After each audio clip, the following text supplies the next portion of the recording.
everyone, welcome back. If you're new here, I'm Katie, and today is my May reading wrap-up.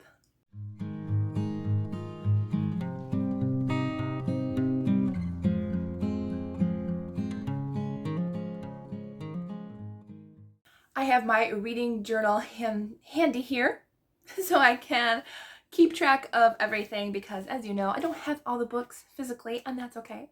So these just have my star ratings and everything to help me keep track. And so I can share with you what I read. So this month I read 14 books.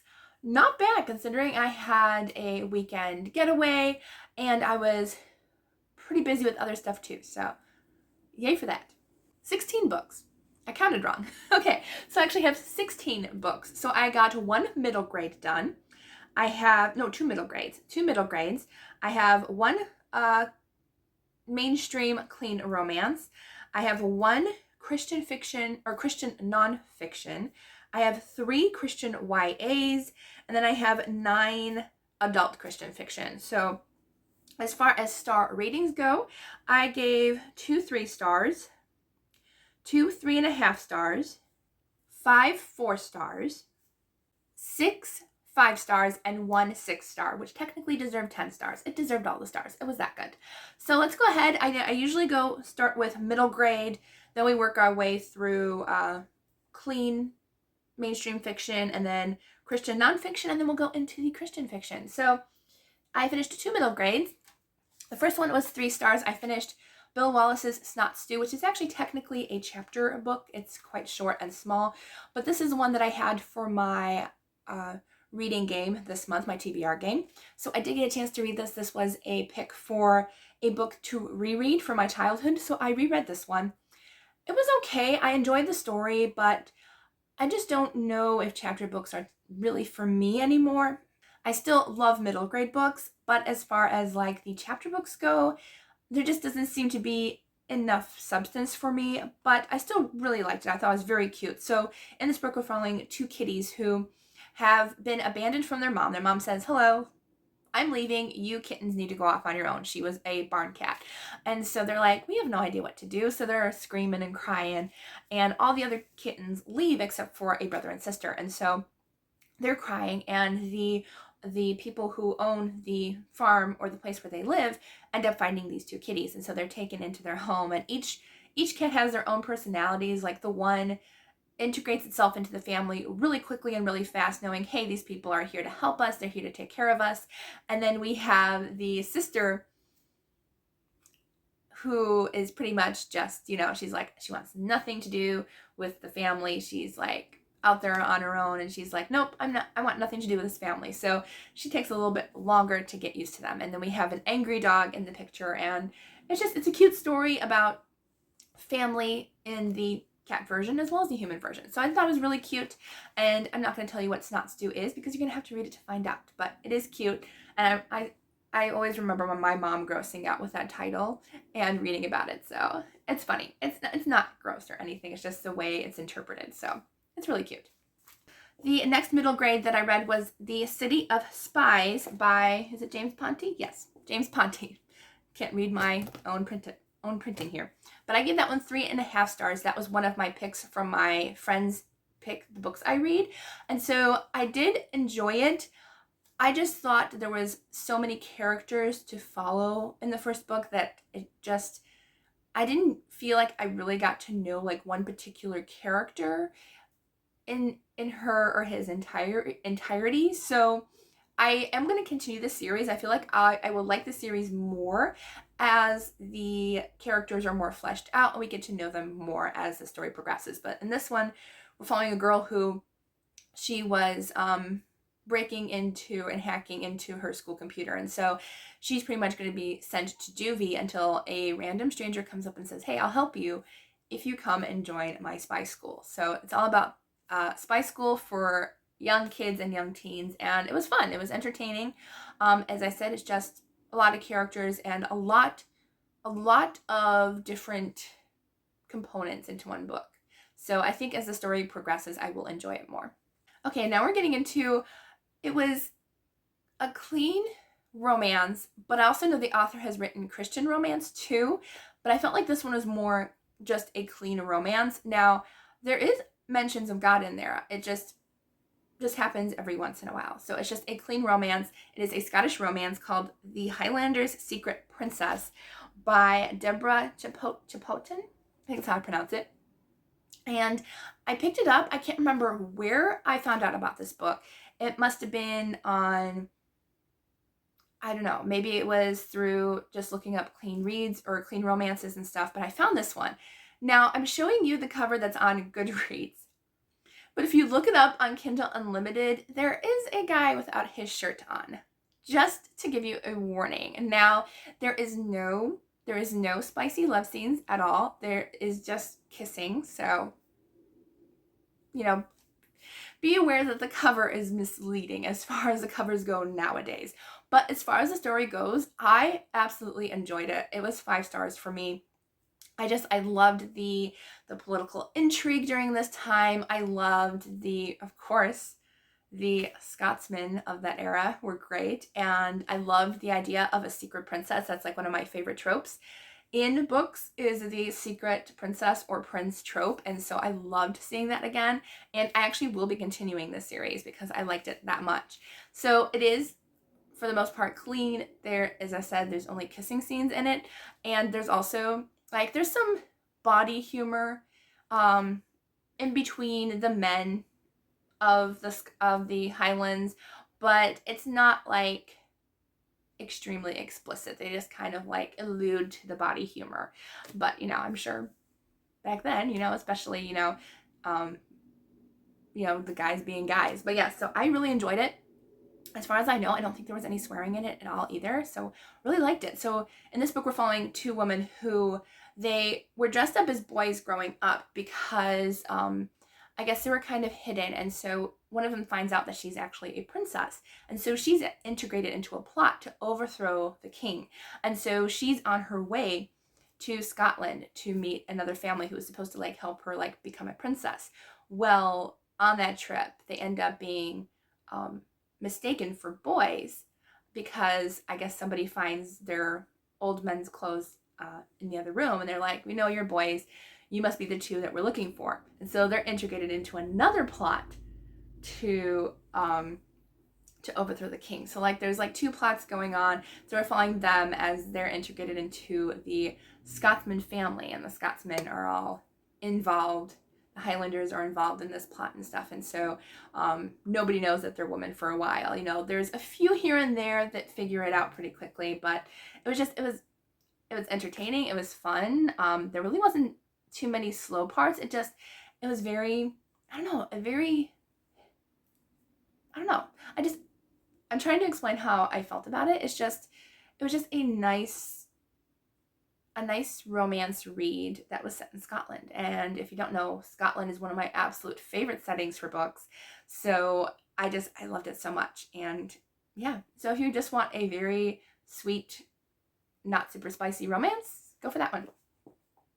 Okay, then I read a nonfiction Christian book. This was actually the buddy read that Krista over at Books and Jam was doing. We buddy read The Hiding Place by Corrie ten Boom, and it was 5 stars for me. I really, really enjoyed it. I thought it was great. But this is Corrie ten Boom's life experience of her growing up in a Christian home. And it's during, she talks about her life before World War II happens, and then we see World War II happen, and how her and her family are rescuing Jews and hiding it. And she's working in her father's clock business, and it was interesting and fascinating. I actually didn't know about her before now. I might have heard her name years ago, but in recent years, I haven't heard anything about her. So I read it and really enjoyed it. I actually listened to the audiobook, which was fantastic as well. But I just felt like Corrie was a fantastic storyteller in sharing about her life, about her family. The characters in her family, they all had different personalities, and you could see the love of Jesus in all of their lives, and how that played a huge role in their bravery and courage to help others. And it was just an impactful read. And it's not it's not, I know some people probably feel like it's not fantastically written, but this is a person's just perspective on her life and what happened. And so we're following her life, and it was great. I really enjoyed it and highly recommend it. It's definitely emotional, but also she also had some lightness to it as well. And I feel like God was writing through her and showing her what to write in her book. It was really good. I enjoyed it. Then I have 3 YA Christian books that I read, and these hit it out of the park. I don't normally read a lot of YA. I don't know, I just don't get a chance to read it very much, especially like I don't like mainstream YA, really have never liked it all that much. But 3 Christian YA books, I gave 1 4 stars and 2 5 stars. They were excellent this month. So the first one I read was The Crowd by Elise Baltz.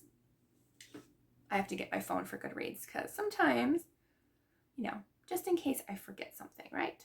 So I believe this one is an indie published book. So thank you to the author for sending me a copy to read, because she sent this actually to me, I think, in the beginning of this year or late last year, and I finally got a chance to sit down and read it. But it was very, very good. Really enjoyed it.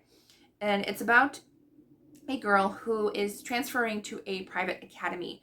And so because her mother kind of works overseas and her brother is in college, and so she goes to transfer to a private academy. And so she's dealing with a lot of new stuff happening in this school. She's dealing with new friends. There might be a new love interest. I think there's also, I can't remember if there is a love triangle or not. I can't remember. And she's also dealing with new friends too. So she gets to find new friends as well. So in this one, she is very, very excellent singer. And so she goes and she tries out for the choir at the local church. And so she ends up joining that. And it's kind of her gateway to people's hearts is through her music and for her love through that. And so really enjoyed that part. It is very heavy topic, just so you know. It doesn't deal, it touches on tough topics such as illness, bullying, depression, and suicide. So just so you know before you go into this, it does deal with a lot of heavy topics. But I felt like the author did a great job. I gave it 4 stars. And it is a series, so I'm excited to see where it continues, if it continues like right from the stopping point of that first book, and we get to see them like kind of go to college and stuff like that. But I very much enjoyed it and would definitely pick up another book. I actually have them on my Kindle right now. I got them on my Kindle Unlimited. Okay, and then the next one, both of these were 5 stars. I read Unmasked by Kelsey Chapman, and it was so good. Actually, I have a physical copy of that.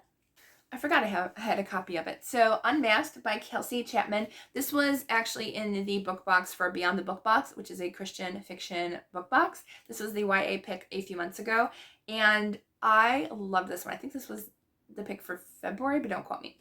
But this is a fairy tale set in Ireland. I think it's Ireland. Don't quote me though. Oh yes, Ireland.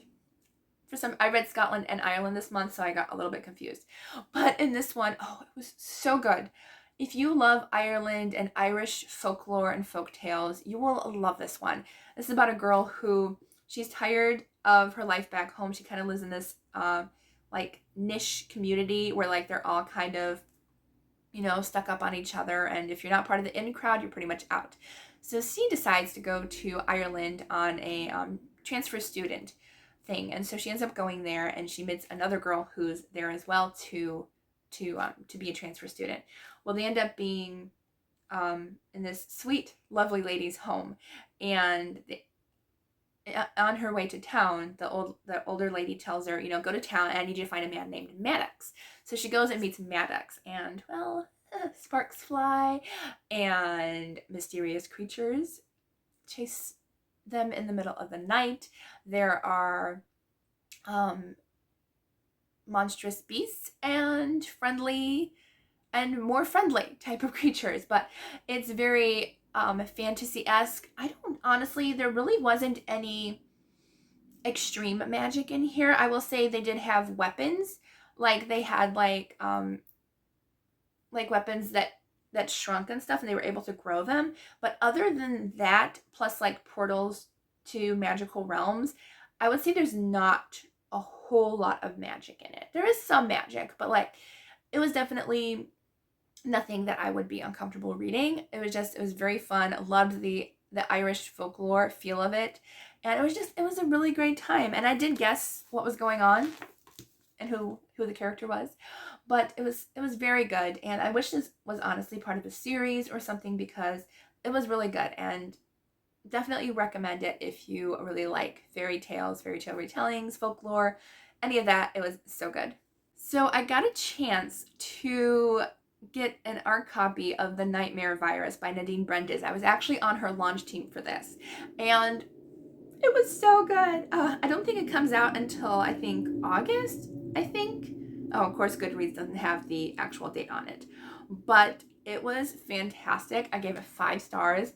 I have read 3 of her books so far. I read Wistress, Fox, and now The Nightmare Virus. Definitely Wistress and The Nightmare Virus were my favorite. Fox wasn't my favorite, but that was actually my first experience of her book, so I'm glad I did not stop there, because the other 2 were amazing. So in this one, I will say, if you enjoy books like Ready Player One, you will love this one. It is definitely leaning more towards that sci-fi, dystopian, almost that like video game reality type of stuff, but it was so good. I could not put it down. Once I got into it, I was like, that's it. I'm not going to sleep. It was so good. So this one, we're following a boy and his brother, and one of the brothers has already gotten the nightmare virus. Now, this virus is a virus that slowly puts you to sleep until you're no longer awake, and you unfortunately can't eat or drink when you're asleep. So, at that point, you're lucky if you're able to live or not. So the virus slowly takes away your living time and puts you into a dark tunnel of sleep. And so the brothers are trying to figure out, what is causing this, what happened, because they did have, this serum that you could put in you to create like a dream escape. But then this virus happened and they have no idea how it came to be. There's no cure. And so they're trying to figure it out. And so we're following the other brother during his story and figuring it out, and how there's more to the nightmare than what appears to be. And I just thought the faith in it was so beautifully done. The character, his struggles with, which I really enjoyed, because we don't see a lot of characters like this, but like we saw a real struggle, how he lost his family and he's struggling, and he's like, I don't know whether to believe in God. I'm angry at him. I don't know what to do. My family believed in him and loved him, but I'm like, I want nothing to do with him because he took everything from me, and now I'm stuck in this nightmare. And so we're seeing his path on trying to figure things out, and it was so good. There's nightmare creatures and beautiful creatures, and it was fun. It was a great ride, and definitely highly recommend it. It will be coming out in the next few months, so check it out, put it on your Goodreads. You're not going to be disappointed. Now we're going to go into the Christian adult fiction. So I read quite a few of these actually for the trip I was going on, because I wanted to read books by the authors I was going to meet. So the first one I read was The Sweet Life. Oh, I have that one too. So I read The Sweet Life by Suzanne Woods Fisher, and I had fun decorating the spine with some ice cream drip to match the cover. So I read this one in anticipation of meeting her. I never read any of her books. This one I ended up giving 3 stars to. It was okay, but I will say there is a lot of talk about illness in this book, so just be prepared about that going in. She is a recovering woman, but it does talk a lot about it, so just be prepared going into it. I was not prepared for that. So, but I did enjoy the relationship between mother and daughter in this book. We're following both of them as they decide to visit Cape Cod, and they find almost really an abandoned ice cream parlor. Like the woman who owns it isn't really keeping up with it, and so they decide, well, let's try to go into business and see what we can do. So the mom's more invested than the daughter, but we get to see their journeys as they bond more together, and see their love for ice cream as their bond together, I guess, and seeing the townsfolk get together to help out and stuff. And I really enjoyed it. And definitely there is I feel like there's not really any romance in this book, not really. But I will say there might be an older romance going on, like an older generation romance going on in this series. So I'd like to see that if that does happen. So I just read the first book so far. I haven't continued the series yet, but I'm going to try to finish the series this summer if I can. I finished Just for the Summer by Melody Carlson. This one's actually a full-length review on my channel, so I will link my playlist down below for all of my reviews. But this one is a, like, the holiday, the Christmas movie. It's like that, but in the summertime. And so we're following two women who work in the kind of hotel lodge business.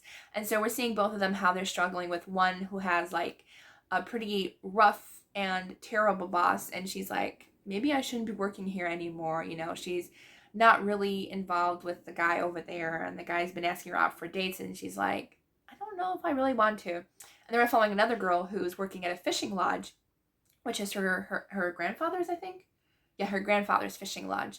And she's like, I don't want to be stuck in this small town anymore. She wants, the sparkles and the glamour of the bigger life. So they end up finding a website where they're able to trade jobs for the summer. So they end up doing it. And I will say one of the main characters I was not a fan of in the beginning. She's very self-centered, and I just wasn't a fan of her character. But I will say both characters did a lot of growth in the book and a lot of growing through their experiences. And so I actually had more fun with the fishing lodge parts of the book. I thought those were a lot of fun, but happy to see some growth kind of go through actually each of the characters, like even the people who own the fishing lodge and the hotel. So did enjoy it. I give it 3.5 stars if I didn't say that. The Elusive Truth of Lily Temple by Joanna Davidson Politano. I actually read this one, I think about a week or so ago, and I did a full review on this one as well. But this one we're following a early, like, 1900s, 1903, a silent film star, and she's all about the fairy tales and about the kind of the fairy tale world and stuff. And so she's always making up stories, making up new realities and dreams and stuff. Well, she ends up meeting this guy named Peter, and Peter's on the lookout for a necklace, who he was hired to find it and return to the rightful owner. And so he's following her as he discovers, she has something to do with this necklace. And they end up working together to solve a couple other mysteries as well along the way. And I would say the first half of the book was a bit more slower, but after the first half, I did get more invested in Lily and in finding out who Lily really was and how, the necklace, got to her, and all these other added mysteries that I got invested in. So definitely check it out. I will say I do really enjoy her books. I've read 3 so far, so I definitely want to continue reading her books. And I gave that one 4 stars, if I didn't say. So I finally got a chance to read this book. This is The Beautiful Ashes of Gomez by Buck Storm. I've heard a few of my friends talk about this book, and they really enjoyed it. So I did read it. I ended up giving it 4 stars. I did really like it. So this book, we're following a man who is, he kind of, honestly, I believe he chooses to be homeless. His wife, Angel, was killed in a head-on collision. And so he's kind of pretty much been angry and sad all throughout all these years. He was angry at his friend, and he was angry at, honestly, he's probably angry with God as well too. And why did he take her? And so he has really no company except for, I like this line in the back. It actually says, he's on his way to suicide with no one for company but the snakes, Elvis's ghost, and a strange kid named Bones. And so we're following his journey and all these creatures, like, are they real? Are they, part of his imagination? Across town, we're also following a priest named Father Jake. And so he's haunted by a broken engagement. He's still friends with the girl he was engaged to, but like there's kind of like that history of like, what went on in their life, what happened, and we're following him and the priest who is like his, I guess head of the church. And honestly, I really liked the priest who was the head of the church. He had a really great story that he was writing, and I could honestly, have a book that was that entire story that priest was telling, because it was so good. And I was like, I just want to hear what happened in that story. It was like that good. But we're seeing how all these characters get together and try to help Gomez, because there is a shady businessman going around and he's trying to make a business deal. And so they all get together to try to help Gomez. And it was really good. I definitely enjoyed it. The ending, I was like, oh no. But it was a great time talking to the author 2 weeks ago. He was a really nice guy. I loved talking with him and getting to know more about his work and about his life. So I definitely will continue on with the series. There's 2 more. Plus, I think there's more in the same town besides like the 3 in the trilogy. So I'm excited to read more of his books. I read Tracy Peterson's newest book, A Love Discovered. This is her first book in the Heart of Cheyenne series. This I did a full review on as well. But in this one, this is a marriage of convenience story, which is one of my favorites. I love that. And I just really loved the idea of picking up everything and moving to like the Old West and just experiencing something new. And so in this book, we're following the 2 characters where they both kind of need each other. The one will end up losing someone to another family. And then the other one, he's lost his wife and his child in childbirth. And somebody has asked him to move to the West. And he's like, but the man wants married couples with children. And he's like, I don't have that anymore. What am I going to do? So he decides to ask his friend and say, listen, you're unmarried. I'm unmarried now. Let's just get together in name only and move out west together. And so I love that. I love that idea of like love coming after marriage. You know, it's a marriage of convenience. They were already friends, and you kind of see them both with their struggles of, you know, her as a new bride, him as a man who really wants nothing to do with romance anymore because of what happened to his wife. And so we're just following their journey and how God heals both their hurts. And it was really good. I gave this one 4 stars. We'll obviously continue the series because I love Tracy Peterson's work. This was another author that I got to meet a few weeks ago. This is The Rare Jewel of Everly Wheaton by Susan L. Tuttle. And I did the spine with little diamonds to match the diamond on the cover, but that was so much fun to do. But just a really great story. I give this one 4 stars, and I cannot wait till the next ones come out. I think actually the new cover just released, I think, for the second one. So yes, it did. I'm really excited to read that one. That one's about Natalie, I think, and this trio of ladies. And so when I heard this was about like similar to Charlie's Angels, I was like, sign me up, because I'm a huge Charlie's Angels fan, like original Charlie's Angels. So kind of grew up pretending to be a Charlie's Angel, I will admit. But yes, I really did like this one. And this one we're following Everly Wheaton. And she has very much, I will say, she's very much has social anxiety. She really doesn't know how to make friends, how to communicate. A lot of it has to do with her past and how she grew up and stuff. And so she ends up getting a call saying, listen, come to this, manor house, and you might be able to get a job, because she just got fired from her old job, and she's like, I have no idea where to go from here. So she gets a call along with 2 other strange ladies, and they're like, there's a man on the phone, like Charlie. We have no idea who he is. Although honestly, I think I have an idea. I will say that. I think I have an idea who it is, but I'm not going to say anything because you don't actually know in this book. So we might find out by the end of the series. I don't know. So they get a call. They all meet there, and they're like, the guy on the phone says, listen, I have an older lady who has been looking for a missing piece of jewelry from a royalty family, and I want to help her out. So Everly ends up getting in charge of the older lady, who is, she is completely blind, and so who was looking for this necklace for years. And so they're all together working for her and trying to find where this piece of jewelry went. And I really enjoyed it. There's definitely some romance. It is a enemies to lovers, slow burn romance. I thought it was really great. I thought the guy was pretty great, and he was just so patient with her and stuff, and I can't wait to get to know more about them as the series progresses.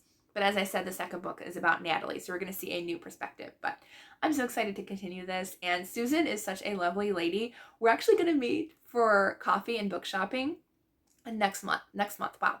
Seriously, it's June already. This month, we're meeting in 2 weeks to hang out and just chat for a little bit, because I get to go back to Michigan in a few weeks. So we're going to have fun, hang out a little bit, maybe talk books, because we're both writing treasure hunting romances. So who knows? We could be talking about writing as well too. So that'll be fun. And she is such a sweet lady. I loved having dinner with her last month, and we just got to hang out, and yeah, she's very nice, and I'm happy that we're new friends. I think she's great. All right, so definitely check it out if you like Charlie's Angels, a little bit of romance, a little bit of treasure hunting. It's a good time. Now I have found, I think, what will be it. All three of these books might be in like my top favorites of the year, just because they were that good. Now I'm not saying they will be, but they could be. So I read The Happy Life of Isadora Bentley by Courtney Walsh. I gave it 5 stars. I listened to the audiobook. The narrator did a fantastic job. I don't know who it was, but she did such a good job in bringing the characters and the story to life. And I laughed so much. I got emotional during the tearing up parts, and it was so good. So this was actually another pick that I got for the Friends Pick My Books in my jar. And so I read this one and really enjoyed it. So in this one, we're following Isadora, and she's definitely a rule follower, and she's a university researcher, and she has pretty much been beat up by her ex-boyfriend. He was all about, wooing her to get her to work for him, and it didn't work out the way she planned, and he pretty much dragged her name through the mud, or no name, to be precise. So she decides that she's going to do something completely out of her character. She's like, I gotta do something, like she's trying to figure out a new research paper. Her boss all of a sudden brought this guy in saying, hey, can you help him with his research work? Well, she remembers what happened the last time she helped with research work. She's like, I want nothing to do with this guy.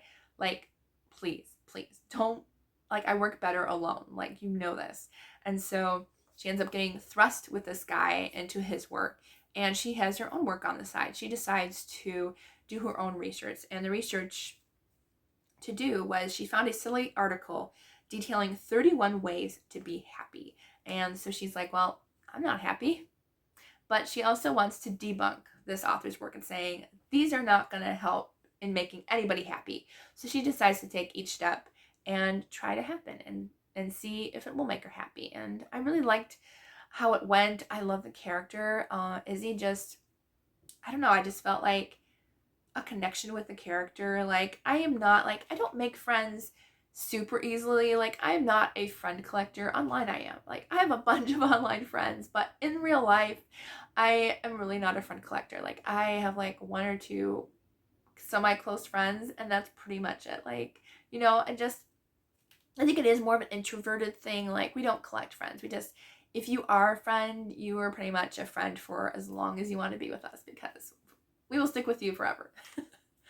So, of Love and Treason by Jamie Ogle, I finished this one, and this was such a surprise. I honestly did not think I was going to enjoy this as much as I did. I gave it 5 stars.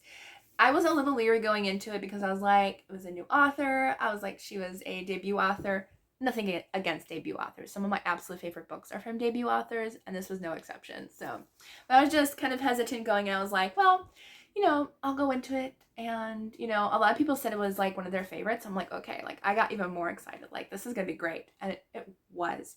So this one, do I have a review for this on here? I'm not exactly sure. I might actually already have a review on this. But this one we're following during Rome AD 270. And the emperor has decreed that marriages are banned. Nobody can get married.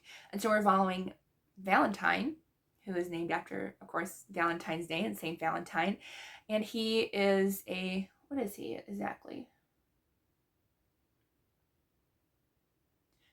I guess he's just a public notarius and leader of an underground church. But he believes that it is unjust to not have marriages. And so he performs secret marriages illegally. And so we're following him as well as this woman that he meets in the market, and she's blind, and he tells her, I'll be praying for you. I'll be praying that your sight will be restored. And so things happen, and she's trying to figure out, what's going on. She's not a Christian. Like, Christians are pretty much, like, so she's like, what do I do? Like, I want to find him again. She doesn't know what he looks like. And so they end up meeting and becoming friends, and there's possible romance going on. And it was just very emotional, very sweet story. I loved the faith in it, how each character either grew in their faith, had their faith extremely tested, or found faith for the very first time. And it was phenomenal. And I definitely want to read more by this author. She actually has another one in the works now, I think. And I loved it. It was so, so, so good. The last one I have is my 10-star read. It was so good. This book was absolutely one of the best books I've ever read. If you want just something funny and light and sweet, what I would consider a perfect vacation read, then you need to read Love Overboard by Shannon Sue Dunlap. I can't even talk because it was that good. Oh my goodness, this is phenomenal. I actually got this during one of my Just Read Tours things that I do on Instagram. So I got this one to do one of their tours. And I did have to do a review for this. So thank you for them for sending this to me so I could review it. But it was so, so, so good.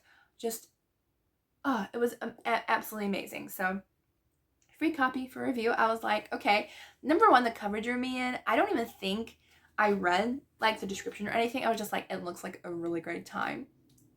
And it was so good.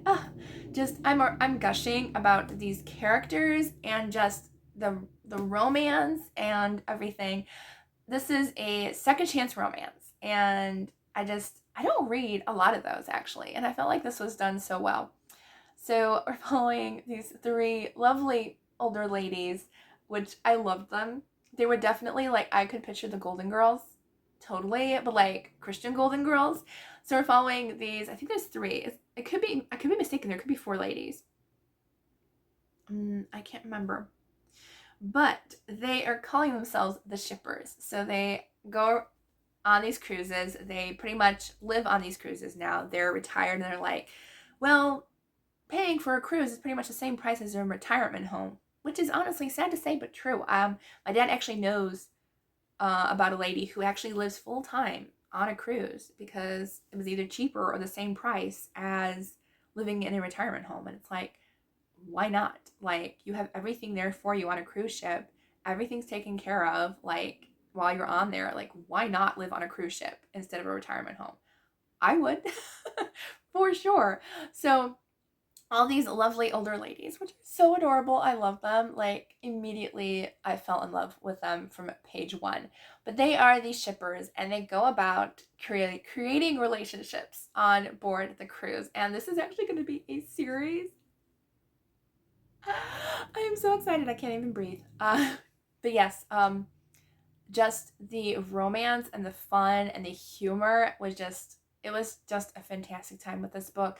I really the older ladies were like my favorites, absolutely. And they go about creating relationships. They're like, listen, this girl's really nice, she's very sweet, we gotta set her up with somebody. So they go about and try to set her up. And so it was a fun time. There is a little bit of a mystery going on on board as well with the cruise ships and stuff.